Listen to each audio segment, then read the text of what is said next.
I've been a successful writer for over 20 years, and I know that anybody can do it because it's a simple act of writing and, of course, publishing, which simply means to make available to the public. And my first book that I really organized for myself and got out there as an actual book, it was a booklet, which means basically the way that I made it, it is a regular 8.5 by 11 size paper folded in half, and that being the book that we typically open from left to right. You know, if you took one piece of paper and folded it in half from the top to the bottom as it's standing vertically with the long 11 inches standing upright, and the 8.5 is the width. If you fold it from top to bottom, you now have this booklet, and then all you have to do is just spin it 180 degrees, and you can open it from left to right. You have a front cover, you have 2 pages on the inside, and a back cover if you did it with just 1 page, right? Now, you may or may not have understood what I mean, or hopefully you did. So now I did that, but with more pages, of course. So I think there were about 5 sheets of paper that went into this, and I created a chapbook. This was in 2005, of haiku poems called Serena Wears Black. And what I did, I think I went to Best Buy or some other kind of electronic store, Circuit City maybe even. I'm not even sure if I think they're not around anymore, Circuit City. But I went in and I bought a printer. I think it was an Epson print. I don't know. It doesn't matter what it was. But I remember that software that came with the printer showed that, and this might have been one of the selling points why I bought it when I was looking at it, because I just had this thing. I don't know what my obsession was, but I remember I had bought a laptop first, then I bought the printer, and I remember sitting in the apartment that I shared with this guy, Kevin, and like I said, 2005, and I put a collection of all these poems that I had written previously. It wasn't that long ago. I had written these poems from around 2003 to 2004.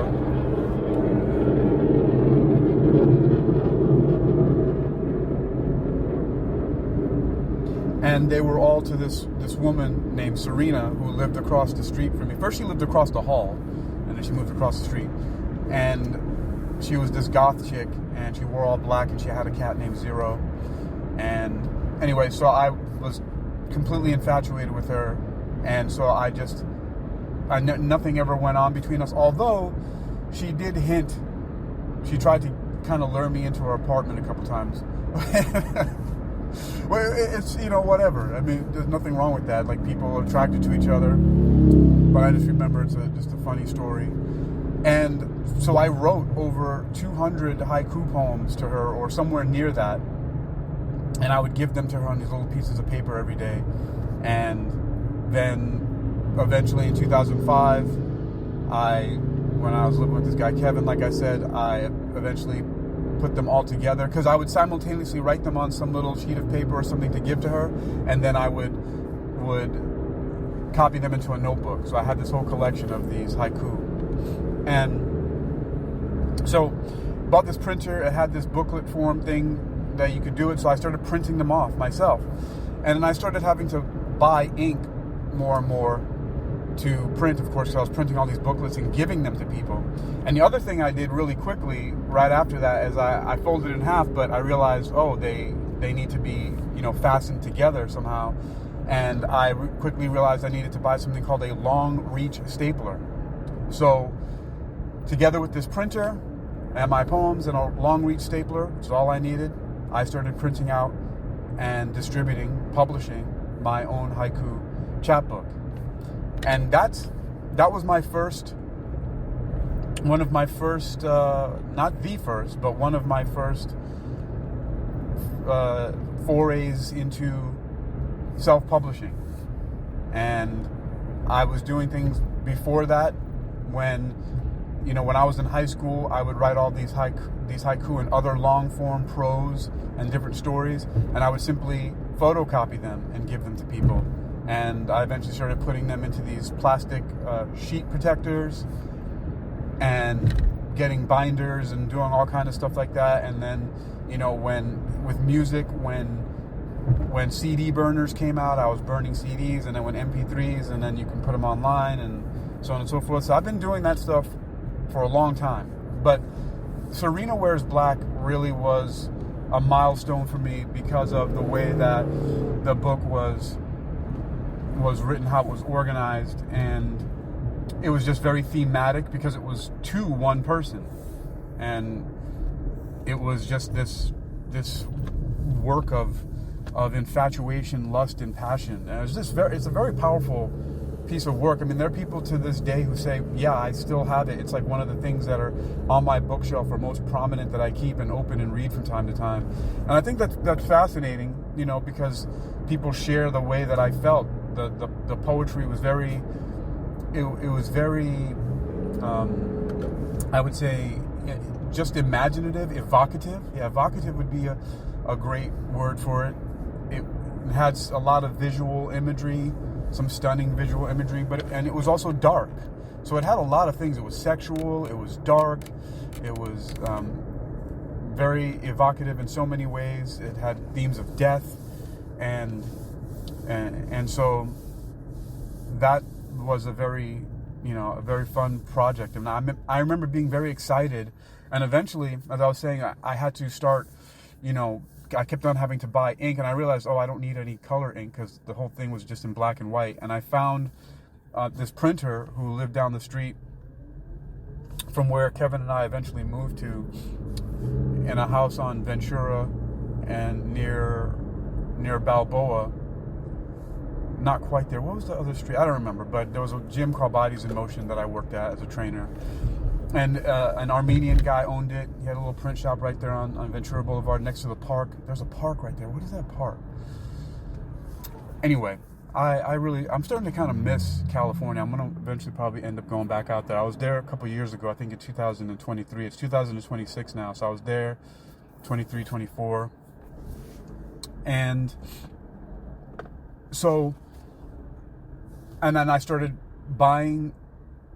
going to this place and having him print them out for me. And then that's when I started getting, better covers. Like he had this really cool cream colored cardstock and then his thing was that he would print them and it would automatically be stapled. And so they had this whole booklet making thing, and I was, I must have handed out thousands of those things. And that's when I say I've been a successful writer and publisher, is because of the fact that I never stopped. That was just one project. And then in 2006, I went online with my website, eym.hypnoathletics.com, which I believe if you type in hypnoathletics.com, it should redirect there, because I still haven't used hypnoathletics.com proper yet. Let me see. As a website. Yeah, let me see if I hit hypnoathletics.com. Well, looks like it's taken a while, but yeah, it goes to eym.hypnoathletics.com.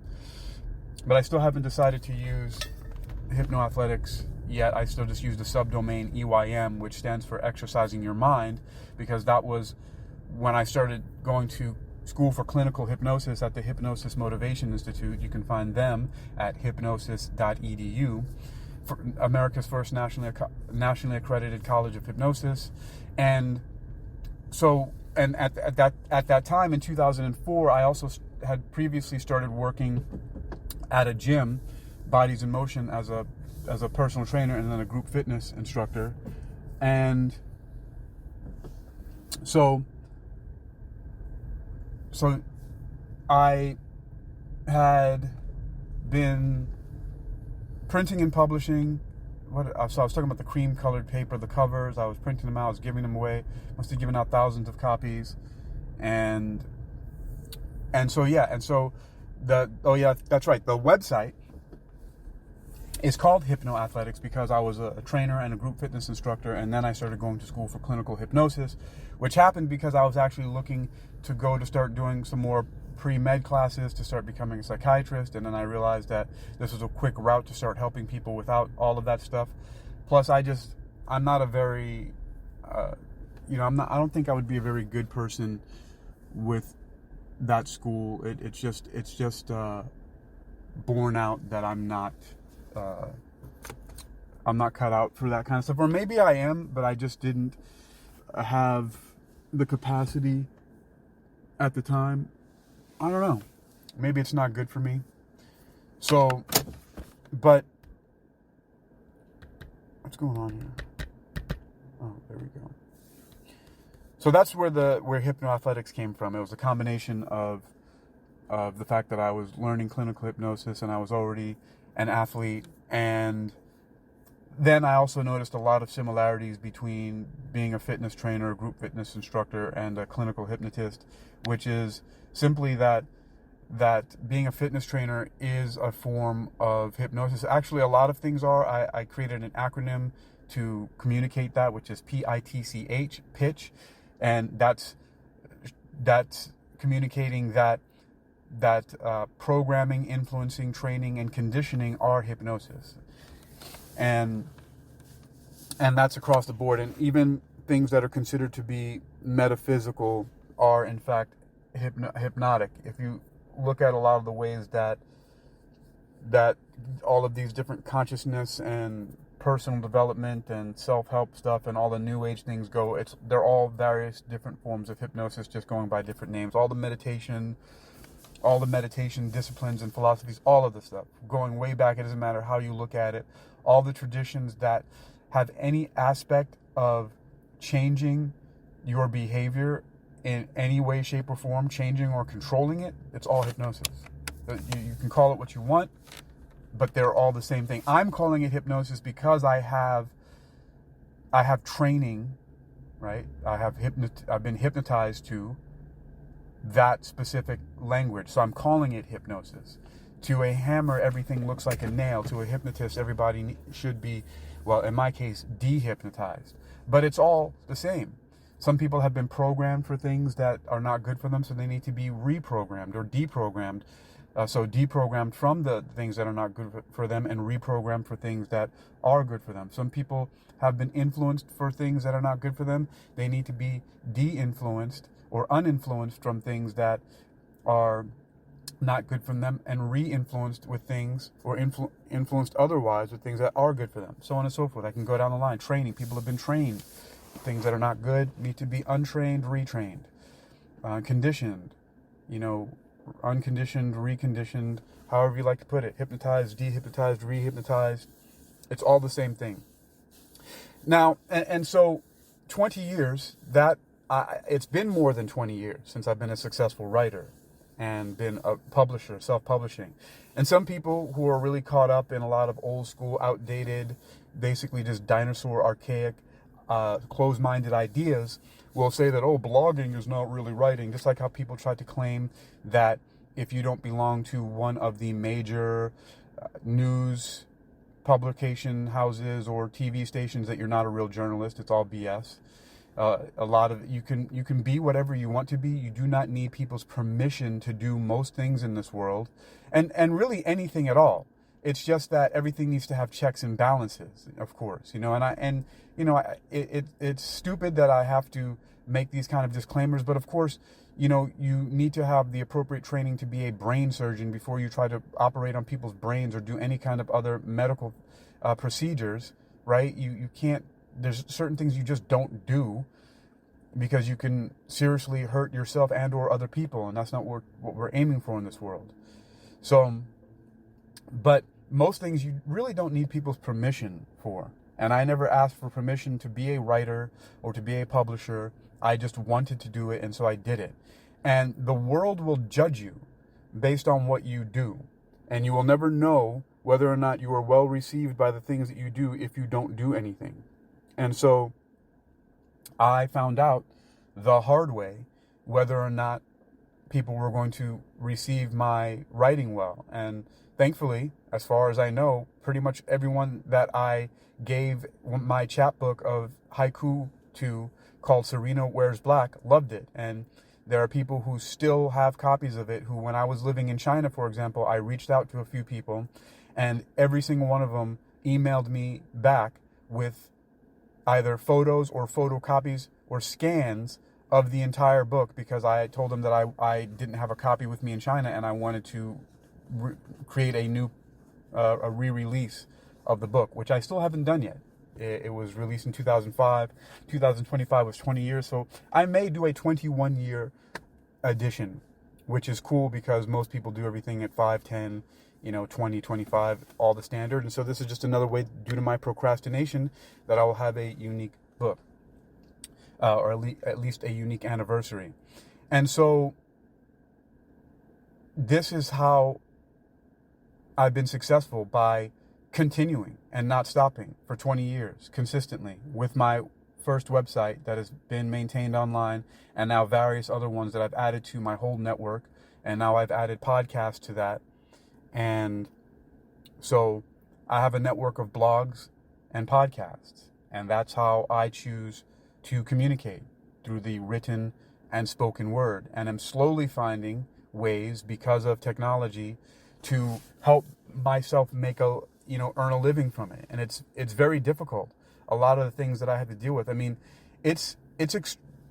life is expensive, and just having a car and maintaining it and all of that, and trying to find a place to live on top of that, and just everything that comes with it, with the insurance and the mortgage and all of these different things, right? It's very difficult. And taxes, and having an LLC or being an independent contractor or a gig worker, and the amount of taxes that you have to pay, and the amount of things that you have to keep up with, creates a lot of friction and a lot of barriers.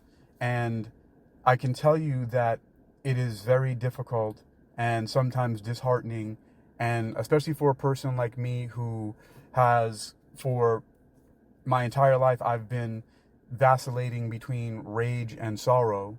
And not always. There are times when I'm content, and sometimes when I feel elated. And I just do my best throughout all of it. Even no matter what stuff gets piled up on, no matter what the situations look like, I keep going. I just continue to persevere and move through it no matter what. And one of the things that has been an anchor into what could possibly be called optimism in this world is my creative expression and output, and sharing that. Even though a lot of times it's not always well received by people. Recently, I've self-published a bunch of books. I gave out a bunch of copies, and I even released the first 9 chapters of one of my first novels that I started writing online, and asked people to read it. And one person who's a novelist who I asked to read it hasn't even been able to even read the first act, the 9 chapters, who's a writer themselves. And I'm just surprised at how people just don't read, or how long it takes people to read stuff. And I'm like, man, I'm giving you a gift of my writing. And so obviously I'm doing something wrong, because, there's a saying that goes, that I learned from NLP, and I like the way it sounds. I don't know if I can disprove it just yet, but it says that your communication is only as good as the response that you get. So I must not be that good of a communicator. I might not be that good of a salesperson. And obviously the results are saying that if I'm not convincing enough to get people to read my stuff, then, I need to do better. That's the way I see it. I just see it that I need to do better. I'm not blaming anybody for it. I just, I have wishes. I wish that people would be so excited that I gave them a book that I put all this effort into creating, that they would read it. Now, some people have, and I've gotten some feedback from people who've read my books, and that's possibly one of the barriers to entry. So there was this young lady online, I forget what her name is, but she was reading some research that said that people are intimidated, afraid, and scared, and react to people who they perceive are more intelligent than them, in the same way that they react to people who they think might physically hurt them. So if I look like a gangster or a thug or a menace or a psychopath or a monster, right, then people have a similar reaction if they perceive me to be more intelligent than them. So part of it could be I'm writing books and they're looking at me, who's this black guy who's writing books, who has this high concept literary, science fiction, and is writing academic papers and writing books about cosmology and, metaphysics and all this stuff. Could that be part of it? I don't know. I have no clue. Again, could it just be that I'm just not that great of a communicator and I'm not convincing enough to get people to write? I don't know. Could it be part of the whole celebrity obsessed culture that because I'm not one of these superstars that have been in movies and television, or I'm not an influencer as they are today with people who has like 20,000 followers and millions of views that are visible to the world? I don't know. Maybe it would be different if I publicized more that, I have my podcast have like 250,000 downloads. I don't know, right?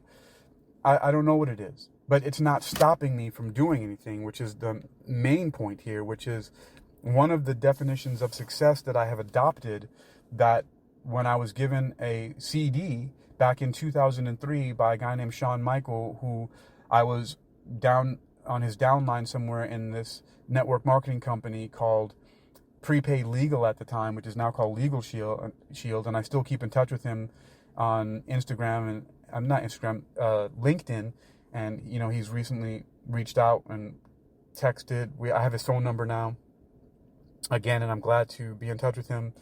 But he was living in his parents' garage and he was trying to build this team, and I met him down at an event. I think it was in, where was that place in California? It was like something Springs, anyway, we were at a resort for a couple of days down for one of the prepaid legal meetings at the time. But the guy was all about personal development. And two of the recordings he gave me, one of them was Building Your Network Marketing Business with Jim Rohn, and the other one was The Strangest Secret with Earl Nightingale, that was recorded in 1956 on vinyl. And in it, he talks about the definition of success being the progressive realization of a worthy ideal. And he gave many examples that if you decide ahead of time that you want to work at a corner gas station and you're doing a good job of it, then you're a success. If you are a salesperson who wants to build and grow with your organization and you've decided to do that ahead of time and you're doing a good job of it, you're a success. If you're a housewife who wants to be a good mother and raise healthy, happy, and successful children and you're doing a good job of it because that's what you decided to do ahead of time, then you're a success. And again, he reiterated that success is the progressive realization of a worthy ideal. And so, because I continue to progressively realize my worthy ideals, and I've decided to adopt that definition of success because it's one of the definitions that make the most sense to me, to the point where I don't really think of any other definitions of success other than that one. And it could be a trap, I don't know. But it seems to be a really great one to me. It feels right. It continues to have me behaving in a way that I continue to, as in his words also, build, work, dream, and create. So I'm continuing to build, to work, to dream, and create. I'm still doing that. I haven't stopped. One of the things is, for example, making these recordings and turning them into podcasts and publishing them and creating supplemental material through them for people to read. So with technology, I'm able to take my spoken words and organize them and have them to accompany these recordings. Sometimes I turn them into articles. A few of them have been turned into scientific research papers, and some of them just articles and just PDFs that I put on my site. Some of them just lengthy descriptions about what the recording and the podcast is about. And just doing that continually mainly to help people to find their own ways of motivation and self-improvement, to basically also to be able to build, work, dream, and create themselves by, something that I heard a lot of times said by another company that I was involved with, but they said, if he can do it, I can do it. If she can do it, I can do it, right? If somebody else is doing something, then it's possible. Not to compare yourself with other people, because sometimes that gets into a dangerous place that may stop you from doing something, but just realizing that, things are possible. If somebody else is doing something, you can too. Now, maybe not the same exact thing as they're doing, but just the fact that people are achieving all kinds of different things, and you are uniquely you, so you can achieve something on your own that is uniquely you. You just have to step out and decide that you're going to do something and do it. Figure it out and do it. And that's why I'm talking about this. And being a successful writer and publisher. Because as I started off and I talked about the book Serena Wears Black and how I created it myself and assembled it by hand myself and decided to distribute it myself, physically giving people copies everywhere that I went. A bunch of people that I went to school with and some of the teachers and other people at the Hypnosis Motivation Institute have copies. My friend Amit Sharabi has a copy. He's in Israel now. My friend Craig Spivak, who's a stand-up comedian who lives in Los Angeles, he has one. My friend Alexandra Castellanos, she has one. She's also in California. And on and on and on, right? There's so many people who have copies of that book. And I mean, man, there's so many people. I think it just floods my mind. And just also the amount of people who have listened to my music and read my blogs and received my emails and listened to my podcast, and the feedback that I get that doesn't appear on the surface in any of my social media. Like you don't see those stats. You don't see that there. You don't see by my friends list or the follows or the likes and shares and comments. It just doesn't show up that way. For some reason, well, not for some reason, but just the way that my blogs are set up and the podcast software that I use, those stats aren't shared publicly.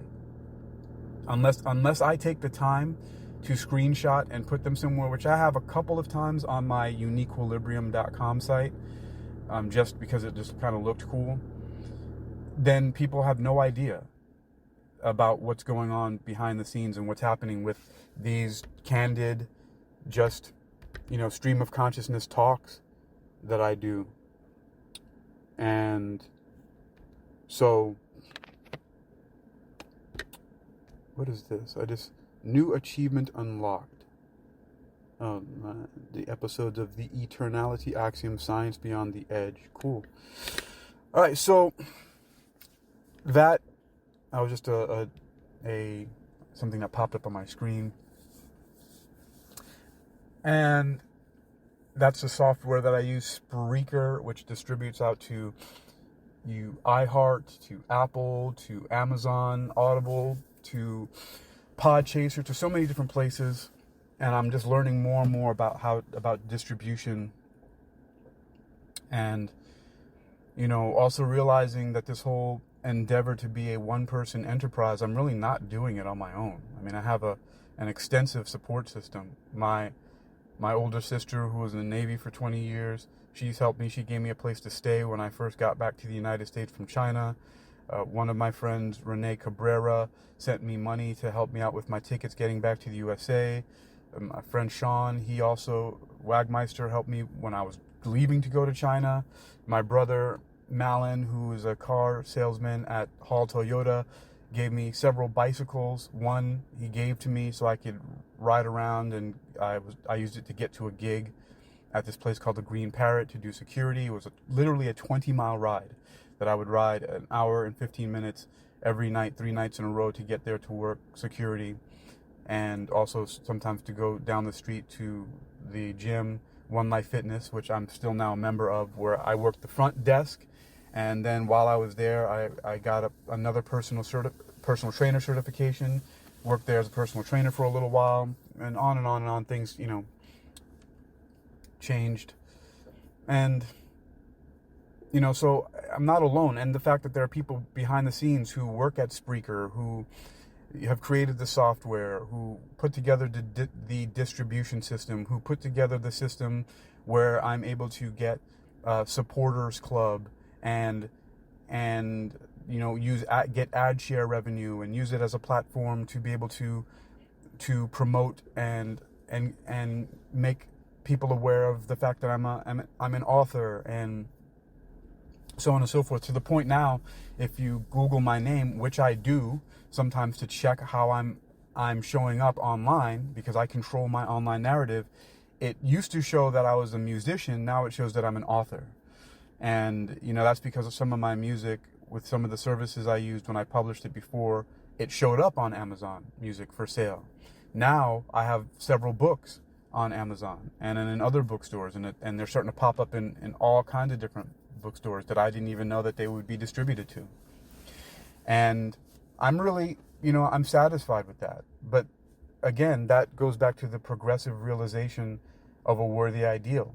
One of the things that's always fascinated me, because I love reading, which is why one of my sites and the podcast that I'm going to publish this on is called World Reading Club, which in part stemmed from the fact that, of course, I love reading, but also Flor Elizabeth Carrasco, who is a woman who allowed me to be her husband, who I love very much, and she passed away on October 24th, 2019, and her and I used to love to read together, and one of the things we used to do together was go to bookstores, get books, and we would just pick out books together and leave with a bag full of books.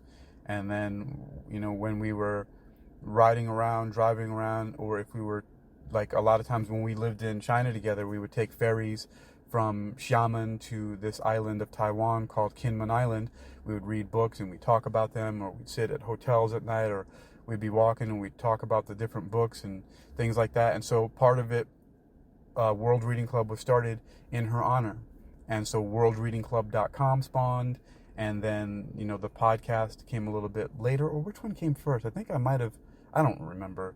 But maybe I started them both around the same time. And because of me wanting to be a writer, I just started writing as blogs. And I didn't really follow very many rules for writing. I just wrote stream of consciousness. Like, one of the things that I would do was I would simply open up the blogging software that was online, and I'd be live online. Whereas I think some people do it this way. I don't really check on this stuff because it doesn't matter to me, right? It doesn't influence me. I found a way to do it, so I don't really think about how other people do the stuff. But I'm guessing that some people create drafts in Word documents or PDF doc or whatever word processing thing that they're using, and then they copy and paste or upload it somehow into the blogging software, and then they have their blog appear online. I would simply open the blogging software online. Before, it was this thing called Quick Blogcast, which I'm really mad that GoDaddy took that away, because, and that's another story that I've told before and I'll tell again at some point in time, but it was amazing because people were reading my blogs at an alarming rate because of Quick Blogcast. But then it moved over to WordPress, but I would simply just open up the blog editor and I would just start thinking of whatever idea that I was interested in, or I was motivated or inspired to start writing about, and I would just start typing away, real time, stream of consciousness, as quickly as I could. I would be doing the research there. I'd open up another window and I'd find research and I'd find quotes and I'd grab them and I'd put them there and I'd give them attributions, and that's how I was writing. And I've continued to write like that. And now I use transcription to transcribe my recordings like this one, and other things using AI to help me organize it, and so on and so forth. But the progressive realization was, I want to be a writer, I'm going to be an author, and so that's just what I'm going to do. And now I have several books that I've written and published, and it didn't actually happen the way that I thought it would, because I thought that I would start taking my different blogs and putting them together and turning them into a book, but they're so incoherent as far as a lot of the subject matter, how they jump around, although now I see that they're not. But I did organize it once into a book, but it didn't come out the way that I wanted to, so I unpublished the book. It took it out of distribution. It's no longer in stock. It was called Incommunicado, or Excommunicado, with the letter X, and then communicado was spelled with K's instead of C's. And I'm probably going to publish that again, but it will probably be a much different book. But, and then I recently heard somebody, I forget who it was, that was talking about essayist. Oh, it was Neil deGrasse Tyson, another person who's heavily influenced me over the past 2 or 3 years now. I never really knew about him that much before, and I'm surprised.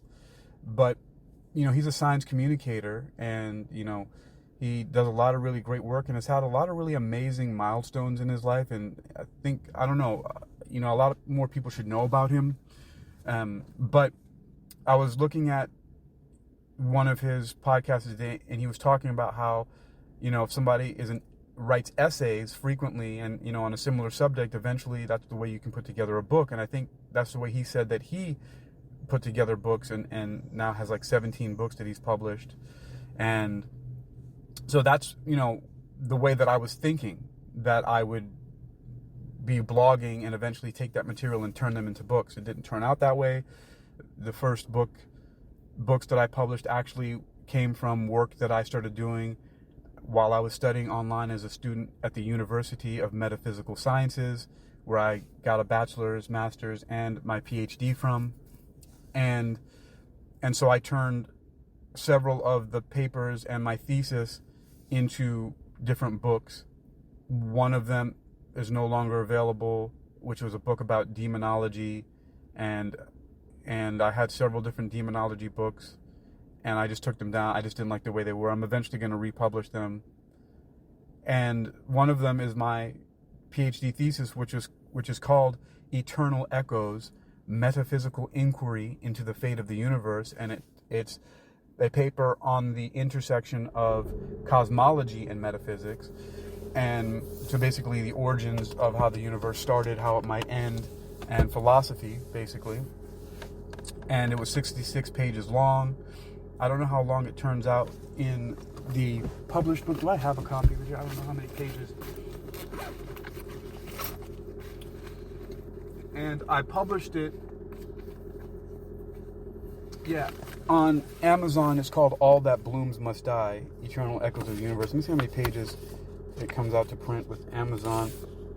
Yeah, so in Amazon, it comes out to 66, 67. That's a little longer here. So the review of literature page and then works cited, with that stuff, it's 73 pages proper. But really of the main content, it seems like it's about 70 pages. So it's not bad. It's a nice little booklet again, but I'm really happy with the content of it. I mean, I heavily researched it, and I found all of the the latest information in cosmology, and did a lot of research on individual scientists, looked up a lot of female scientists and researchers, and the book opens with quotes from a few of them, specifically Marie Curie, Hedy Lamarr, and then Flora Elizabeth Carrasco. And then throughout there are several different quotes from physicist Brian Greene. Several other people are in there. So, Brian Greene was one of the first influences that I've had from science communicators when I started talking about Neil deGrasse Tyson and how he had talked about putting together essays, and then that's how you can write books. But I did it another way. I actually just started, there were assignments and things that I was kind of locked into do and had more structure, and I turned that into books, and that was one of them. And so, and then that never ends. I mean, when should I stop writing? I don't think ever, until I'm dead and gone from this earth. But that's how one can be a successful writer, is simply start doing it and keep doing it and then sharing it. Because when you do that, you get feedback from people. You get to know whether or not what you're creating and sharing, people, it's going to be well received or not. And actually, in a lot of ways, I don't think that it matters that much, depending on what your goals are. But no matter what you do, damned if you do, damned if you don't. People are going to love you or hate you no matter what. And so you just have to keep doing what it is that you want to do. I found a way to continue writing. And my main form of communication is written and spoken word. And so I write and I speak. And, I'm not really so good at the other stuff. Every once in a while I make videos, but they're usually just of me either playing music or doing martial arts movements.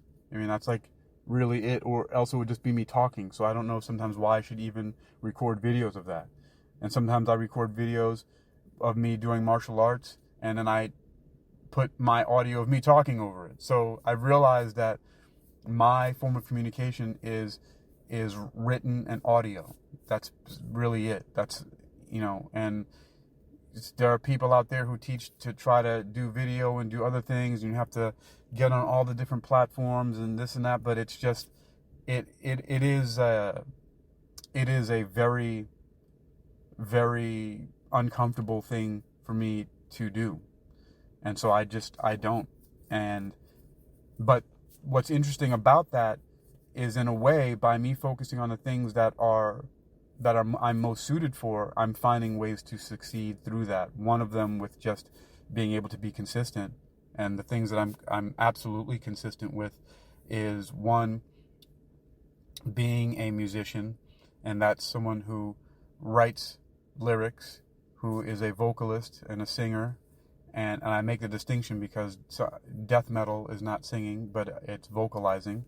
So I'm a lyricist, a vocalist, a singer, and I play several instruments, including guitar, bass guitar, drums, and various wind instruments and keyboard and things like that. So I've continued doing that. I've been doing that for as long as I can remember. And the same thing with martial arts. I'm a martial artist. I have a foundation in capoeira physically and philosophically from the Book of Five Rings, which is, of course, Miyamoto Musashi, and then also from the dynamic sphere and the teachings of Morihei Ueshiba and Aikido, and of course the Tao of Jeet Kune Do and Bruce Lee's fighting method from Bruce Lee, and then combined with various other systems that I've practiced. And so again, been doing that as long as I can remember.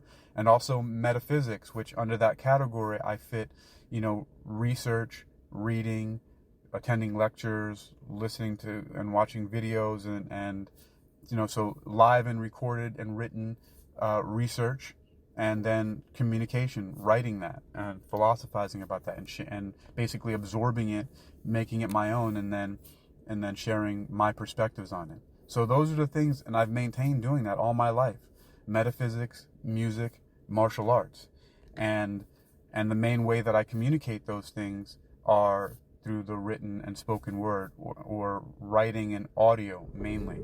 And I'm sure that soon it seems like I'm going to be figuring out ways to continue to be as efficient as I am now, and also to start getting out more of the video platforms. But for now, it is what it is. And so if this is really about anything at all, it's just telling the story about how success is the progressive realization of a worthy ideal, but it should be determined in large part by you and not by the external world. Now, of course, if you're running a business and you want to earn money from it and your life depends on it, then of course you have to do things that you get a transactional result from what you are putting out there. I mean, the bottom line of every business is the bottom line, right? You have to make profit. You have to be able to maintain and be viable and sustainable, and to continue to run the business and have the resources to do so. In my own way, I've done that by maintaining my ability to publish and communicate, by having my websites online, by having my podcasting software, and other ways that I maintain visibility online, and I do whatever I can and whatever I can figure out to earn the money to do that, whether it be gig work, working security at some club, or doing or being a fitness trainer, or working in film and TV behind the scenes. The things that I've done for a long time, for over 20 years, is working in film and TV since 1999, So, that's 27 years now. I've been working in film and television behind the scenes doing art department and special effects, and then working security at nightclubs and bars and things like that. And then also around 1999, before that, I was working as a personal fitness trainer and teaching capoeira. And so those three things that I've mainly been doing, and now that the advent of gig working apps has come out, I do those. So I cycle between those things. Sometimes they overlap. And the main reason I do it is so that I can continue to have my online presence and share my thoughts and my ideas. And, what it really has all culminated in, and really, if this is about anything at all, the main thing that I've been communicating for all these years is that what a lot of people are looking for in success, and people think about wealth and they think about it in terms of money, but I've found that in my wealth attraction research, I found that great health is the truest of all wealth. Because the healthier your body, mind, and spirit are, the more adaptable and resilient you are to dealing with everything else that's going on in the world, whether you have a lot of, some, or a little bit of money or other financial or other resources. Having a resilient body, mind, and spirit allows you to navigate and experience the world at a much higher level. When your body is not a burden, you can do so many things that would not be as simple and and brilliantly pleasant if it weren't. And I know lots of people who are trapped in their bodies, or their bodies feel like a burden, or they're suffering. And I am going to be 49 years old this year in a few months, 6 months here, and I'm still jumping, leaping, spinning, crawling, backflipping, doing capoeira, like high level intense capoeira. And it's because of the way that I have decided to nurture my body over the years. And so that's one of the main things that I share in everything that I do. That is the underlying foundational message, is that great health is the truest of all wealth. And one of the only ways that you really understand that is by doing your own metaphysics, doing your own research. And that comes in many ways. Like I said, it could be in-person events, one-on-one conversations, reading books, listening to audio or video, and then you have to practice, and you have to see what works for you, and that is what I've been successfully communicating. And there are just different things that have come out of that, such as poetic works and musical works and things that are artistic and creative. But it just shows that we as human beings aren't one-dimensional, and we don't have to be, and we do not have to fit inside any single box. But I have realized that there are underlying consistent streams of my thought process that are there, like that regardless of what I've been doing, it's been on a foundation of metaphysics, music, and martial arts. And it's one of the reasons why my first website, Hypnoathletics, and then the second one, Exercising Your Mind, they make up the mission statement that I've created, which is Hypnoathletics is exercising your mind towards universal harmony and spiritual wisdom through healthy living and self-defense. And it's that idea, that mission, that is the underlying and guiding principle of everything that I do. It's underneath all of my writing, all of my music, and all of my martial arts practice. It might not seem like it, but that is really the understanding of what I'm doing.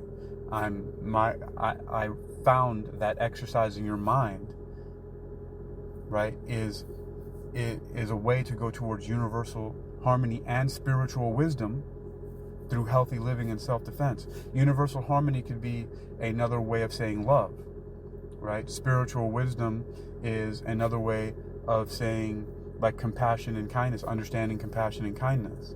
And, healthy living is all those things that we do with our bodies, nutrition, rest, and, movement. And self-defense is really all of these things, because there are a lot of messages and a lot of things in this world that we could do that are not good for us. And by having an understanding and awareness, we can defend against, preemptively, against doing damage to ourselves that will shorten our longevity and be detrimental to our quality of life. And so that is the underlying spirit, the underlying truth, the values that I uphold and that I've been sharing. And so once again, this is why I know and have the understanding that it's not just some vague concept that I'm thinking of, but I have been a successful writer and publisher for over 20 years. And I have stuck to it this long, and as long as I can, I'm going to keep on going. I am Hakeem Ali Bokas Alexander.